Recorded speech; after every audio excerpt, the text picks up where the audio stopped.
शिक्षा को लेकर शासन प्रशासन चुस्त दुरुस्त तो दिखती है, पर सुविधाओं को लेकर शायद झांकने की जरूरत नहीं समझती। कक्षा का निर्माण तो हुआ, पर निर्माण की गुणवत्ता पहले ही बारिश में छत नाम की रह गई है।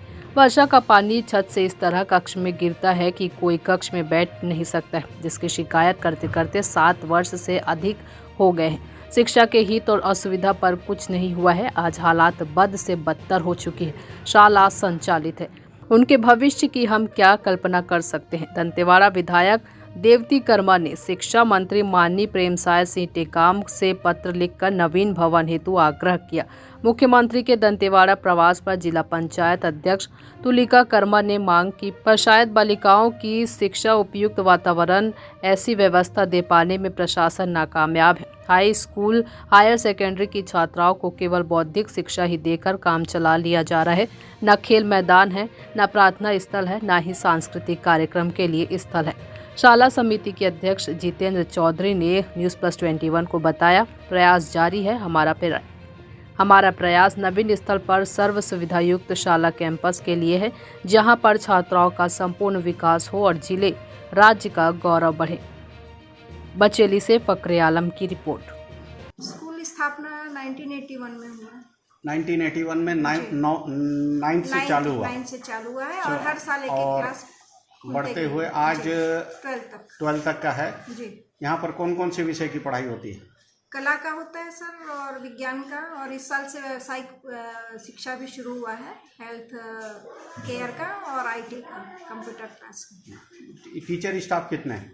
पूरे हैं सर, पूरे विषयों के हैं। सिर्फ अभी अर्थशास्त्र के जो एक शिक्षक थे। समस्या क्या आ रही है आपको स्कूल संचालन में? बरसात में बहुत ज़्यादा समस्या है सर, कमरों की। और अभी जब नया व्यावसायिक शिक्षण का शुरू हो गया है तो हमारे पास कमरों की समस्या है, क्योंकि उसके लिए अलग कमरे नहीं हैं। कमरे नहीं हैं। कमरे नहीं हैं जी आपके हिसाब से जी।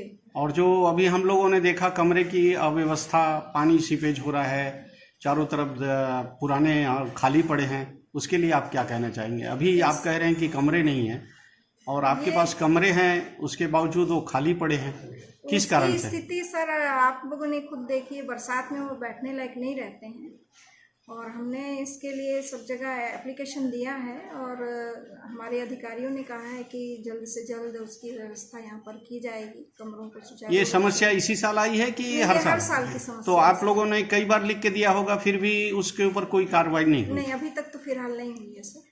ठीक है, धन्यवाद। अध्यक्ष महोदय, शाला समिति के आप अध्यक्ष हैं, कब से?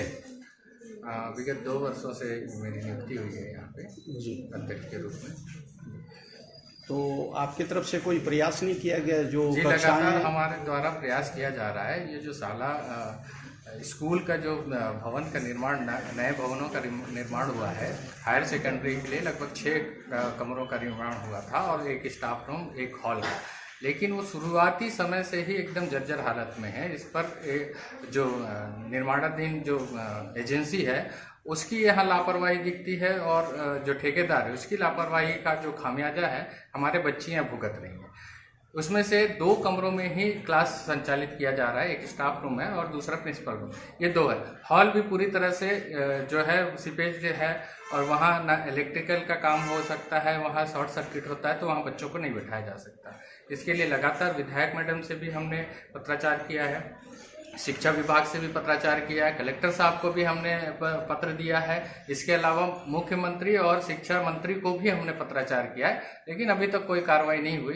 लेकिन हमें उम्मीद है कि आगामी दिनों में संभव है कि हम लोग की तो मांग है कि ये जो स्कूल बिल्डिंग है ये